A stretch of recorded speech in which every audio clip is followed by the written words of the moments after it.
It's the standard barbell curl. Most people in the world do not have a Nautilus curl, which is what I prefer, as many people know. So we're going to use a standard straight bar barbell curl. Never use an easy curl bar, because the easy curl bar does not work the bicep, but the brachialis on the side of the arm between the bicep and tricep. Now you notice his hands are spaced equidistantly. One's not too far, one's not too close. He made sure that from the start. Now, without any hitching, it is a perfect curl. Look at those arms. Take a deep breath to the top and go down slow. Your actual, literal purpose as a bodybuilder is to go to the gym and intelligently, rationally, logically, knowingly do what nature requires merely to activate the growth mechanism, then get the hell out, go home, rest, and grow. In order to train as hard as possible, you must retain a clear image of your purpose. Once your goal is sharply but realistically defined, all that remains is carrying out your plan. Don't, however, worry about your individual potential. Potential is only the expression of a possibility, something that can be assessed accurately only in retrospect. In other words, you'll never know how good you might have become unless you try.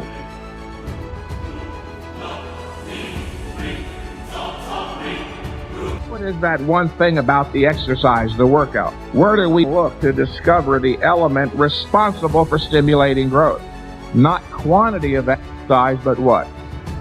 The quality or the intensity of the exercise.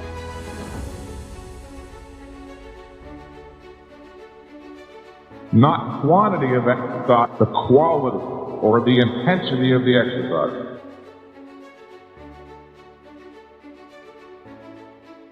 The results you realize will be totally dependent on the energy you put forth. So give it your all and realize your ambition. This is your host, Mike Mentzer, wishing you much success with high-intensity training. For those who want to build muscle mass, the most important principle is that of intensity. The harder you train, the more weight you lift, the more you put into it, the more muscle you'll develop.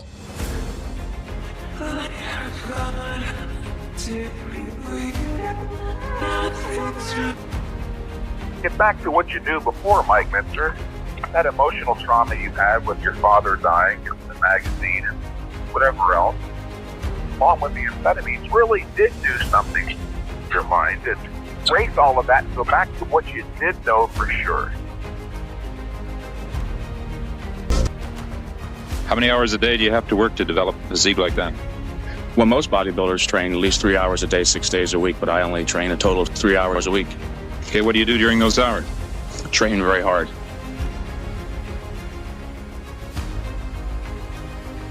How do you find time to bodybuild and also go to school? Well, I've taken a year's hiatus because of my step into professional bodybuilding and the chance to make some money and travel. But with my training methods, which stress short, brief, intense workouts, as opposed to the marathon type workouts most bodybuilders engage in of several hours a day, I can go to school, get my training in 3 times a week, and still get my studying done. So they used to have weight classes in the Olympia, and you won the over 200 weight class in the Mr. I won the Olympia? over 200 with a perfect score. Wow, a lot of people don't know that. And then the next year, in 1980, I placed 5th at the Mr. Olympia, a contest that I and almost everyone else who witnessed it was convinced was fixed, and as a result decided to drop out of competitive bodybuilding. And I get sick and tired of hearing people bring up the idea that, well, bodybuilding is subjective. So who are you to say that contests are fixed? That is not true. Anything that exists in reality can be viewed, judged objectively.